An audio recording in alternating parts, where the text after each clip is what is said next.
Setelah penantian panjang yang nyaris tenggelam oleh senyapnya informasi, akhirnya program kapal selam Skorpen Indonesia menunjukkan tanda paling nyata. Proyek ini benar-benar dimulai. Bukan lagi sekedar wacana, bukan janji di atas kertas, tetapi langkah industri yang konkret. Pada Desember 2025, PT PAL Indonesia bersama Naval Group resmi melaksanakan Steel Cutting Qualification, tahap awal pemotongan baja yang menandai dimulainya pembangunan kapal selam Skorpen untuk Indonesia. Yang membuat momen ini istimewa, kapal selam tersebut tidak dibangun di luar negeri lalu dikirim, melainkan diproduksi langsung di Indonesia. Bukan dirakit, bukan finishing, tetapi dibangun, diuji, dan dikembangkan bersama di galangan nasional. Pembahasan kali ini bukan sekedar soal pembelian alutsista. Ini adalah cerita tentang masa depan industri pertahanan Indonesia. Skorpen Indonesia sejak awal memang tidak pernah diposisikan sebagai proyek pembelian biasa. Indonesia telah menyepakati pengadaan 2 unit kapal selam Skorpen Evolve dari Prancis. Namun esensi program ini jauh lebih besar. Pembangunan di dalam negeri, transfer teknologi menyeluruh, serta kesinambungan dari pengalaman Indonesia sebelumnya dalam membangun kapal selam. Indonesia bukan pemain baru di ranah ini. Melalui PT PAL, Indonesia telah merakit dan membangun kapal selam kelas Changbogo, melakukan overhaul dan pemeliharaan besar, serta membangun fasilitas galangan khusus kapal selam.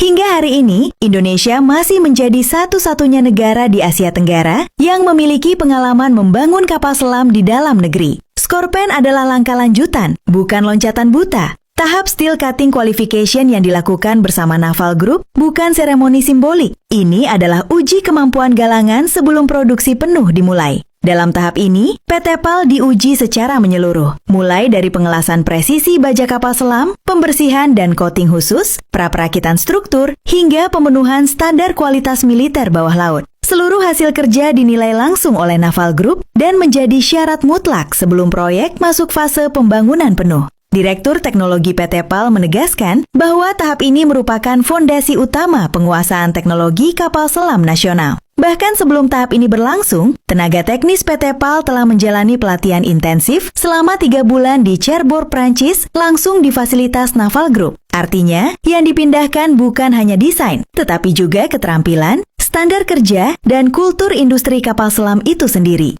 Secara resmi, program Skorpen Indonesia memang dimulai dengan 2 unit. Namun dalam dunia pembangunan kapal selam, angka 2 hampir tidak pernah berdiri sendiri. Di banyak negara, pembangunan kapal selam di dalam negeri hampir selalu diikuti penambahan jumlah unit. Alasannya sederhana namun krusial, efisiensi industri, kesinambungan produksi, dan pendalaman penguasaan teknologi. Berhasil memulai program Skorpen dengan 4 unit, dan unit keempatnya baru aktif setelah seluruh ekosistem industri benar-benar matang. India bahkan mengoperasikan 6 unit Skorpen melalui Project 75, sekaligus membangun fondasi industri kapal selam nasionalnya lewat Mazagon Dock Shipbuilders. Pola ini menunjukkan satu hal penting. Untuk memiliki kapabilitas produksi kapal selam yang utuh, jumlah minimalnya hampir selalu lebih dari 2 unit. Dalam konteks Indonesia, fakta bahwa Skorpen dibangun langsung di dalam negeri membuka peluang sangat realistis untuk penambahan unit di masa depan. Bukan sebagai belanja impulsif, melainkan sebagai konsekuensi logis dari investasi besar pada fasilitas, sumber daya manusia, dan rantai pasok yang sudah terbentuk.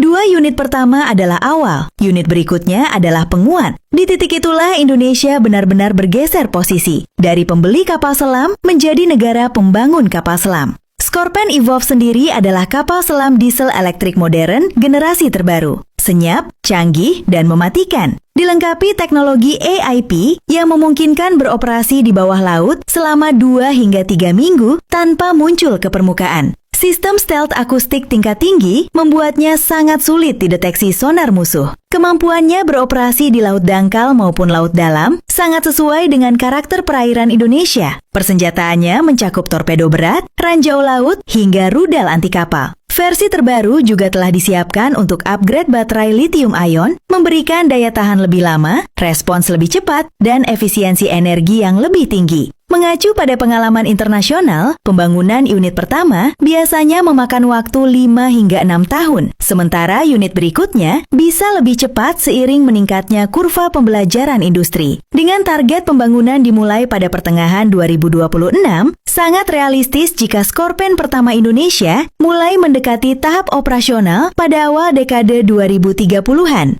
Menurut kalian, apakah Indonesia perlu menambah jumlah